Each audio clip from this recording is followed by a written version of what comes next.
సంస్కృతంలో వచనేక దరిద్రత అంటారు. ఒక మాట చెప్పడానికి ఏంటయ్యా నీకు రోగం అని చెప్పేసి ఒక ఖండన చేయవలసినటువంటి అవసరం ఉంది.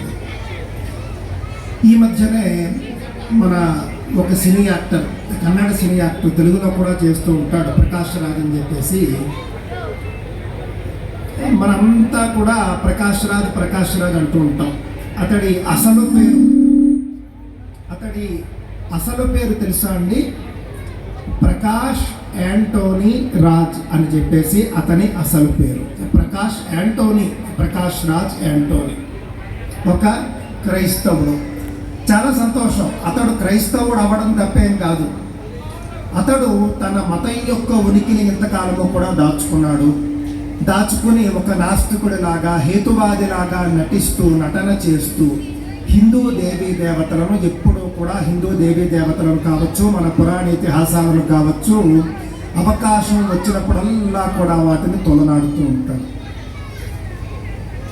మొన్ననే పాపం వాళ్ళ అమ్మగారు కాలం చేస్తే ఎంతో భక్తి శ్రద్ధలతో క్రైస్తవ సాంప్రదాయంలో చక్కగా అంత్యక్రియలు కూడా చేసుకున్నాడు. అలాంటి ఒక వ్యక్తి ఇంతకాలము కూడా హేతువాదిగాను, నాస్తికుడుగాను మనందరి ముందు కూడా కనపడుతూ వచ్చాడు. అతడు ఫలానా మతం వాడు అని చెప్పేసి మనకు తాజాగా మాత్రమే తెలిసింది. ఒక వ్యక్తి ఒక మతస్థుడైనంత మాత్రాన తప్పు కాదు, దాని గురించి మనం మాట్లాడటం లేదు. అన్ని మతాలు కూడా మనం గౌరవించేవే. మరి అలాంటప్పుడు ఒక హేతువాది ముసుగులోనో, ఒక నాస్తికవాది ముసుగులోనో హిందూ ధర్మం మీద బురద ఎందుకు జల్లాలి? ఏమంటాడు ఆయన తాజాగా? రామలక్ష్మణులిద్దరూ కూడా వలస కూలీలు అన్నాడా లేదా అండి? అంతమందికి తెలుసు. రామలక్ష్మణులిద్దరూ కూడా వలస కూలీలు అని అన్నాడు. పైగా ఏమంటాడు ఆయన? రామలక్ష్మణులిద్దరూ కూడా రావణాసురుడి యొక్క టెరిటరీలోకి వెళ్ళి రావణాసురుడి తోటలో పెరుగుతూ ఉన్నటువంటి పళ్ళను తినడానికి ప్రయత్నం చేశారు, పళ్ళను దొంగిలించడానికి ప్రయత్నం చేశారు. ఈ పళ్ళు మాది అని చెప్పినందుకు శూర్పణఖ ముక్కు చెవులు కోశారు. ఎంత దారుణమైనటువంటి వక్రీకరణ చేస్తారండి వీళ్ళు! ఎంత దారుణమైనటువంటి రామాయణాన్ని కానీ, భారతాన్ని కానీ, భాగవతాన్ని కానీ, మన దేవీ దేవతలను కానీ ఎంత దారుణంగా వాళ్ళు దూషిస్తూ ఉన్నారో చూడండి. పైగా రావణాసురుడేదో మలయాళం వాడని, రాముణ్ణి మలయాళంలో మాట్లాడమన్నాడని, దానికి నిరాకరించినందుకు ఏదో అంత యుద్ధం చేశాడు. ఇంకా నోటికొచ్చింది చెప్పడం అండి, పచ్చి అబద్ధాలు. దేనికి ఆధారం లేదు. మనందరికీ తెలుసండి. ఒకసారి మనం ఆలోచిస్తే కనుక ఆంజనేయ స్వామి సుందరకాండలో రామదూతగా రావణాసురుడి వద్దకు వెళ్ళినప్పుడు రావణాసురుడితో చాలాసేపు సంవాదం చేసినప్పుడు ఏ భాషలో సంవాదం చేశాడు? సంస్కృత భాషలో సంవాదం చేశాడు. రావణాసురుడికి ఆంజనేయ స్వామికి ఇద్దరికీ కూడా 2 సిమిలారిటీస్ ఉన్నాయి, సారూప్యతలు. ఏమిటి అని అంటే ఇద్దరూ కూడా నవవ్యాకరణవేత్తలు అని చెబుతారు. 9 వ్యాకరణాల్లో ఇద్దరు పండితులు. రావణాసురుడు 9 వ్యాకరణాల్లో పండితుడు, ఆంజనేయ స్వామి 9 వ్యాకరణాల్లో పండితుడు. ఈ 9 వ్యాకరణాలు కూడా ఏ భాషవి అని అంటే సంస్కృత భాషకు సంబంధించినటువంటి. ఇద్దరూ కూడా సంస్కృత భాషలో ఉద్దండులు. రావణాసురుడు సంస్కృత భాషలో ఉద్దండుడు, ఇటు ఆంజనేయ స్వామి సంస్కృత భాషలో ఉద్దండుడు. ఆయన చేసినటువంటి శివతాండవ స్తోత్రం ఎంతమందికి వచ్చండి?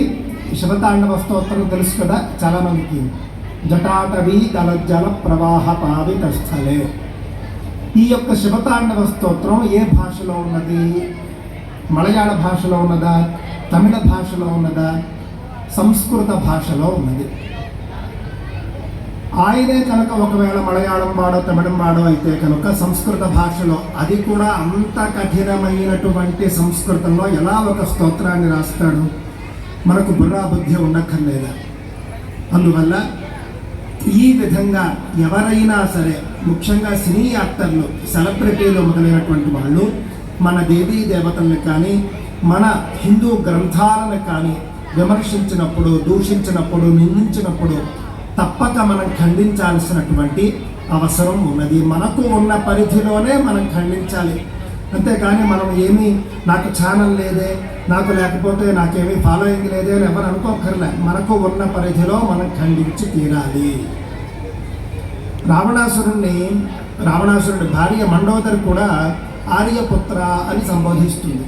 సంస్కృతంలో, శుద్ధ సంస్కృతంలో నాథ అని, ఆర్యపుత్ర అని సంబోధిస్తుంది. అంతేకాని వీళ్ళందరూ అనుకుంటూ ఉన్నట్లుగా వేరే భాషల్లో ఆవిడ సంబోధించదు, గుర్తుంచుకోవాలి మనం. రాముడు అనేటటువంటి ఒక మహనీయుడు, ఒక చారిత్రక పురుషుడు అనాది కాలం నుండి కూడా ఆయన మాటలు పడుతూనే ఉన్నాడండి. తెల్లారితే పట్టాభిషేకం అని చెప్పేసి మొత్తం అయోధ్య రాజ్యంలో పూర్తిగా టామ్ వేసేశారు. తెల్లారితే రామచంద్రుడికి పట్టాభిషేకం చేస్తూ ఉన్నారు, ఆయనే మీకు కాబోయే మహారాజు అని చెప్పేసి ప్రచారం అయిపోయింది పూర్తిగా. చూస్తే రాత్రికి రాత్రి అంతఃపురంలో మొత్తం అన్ని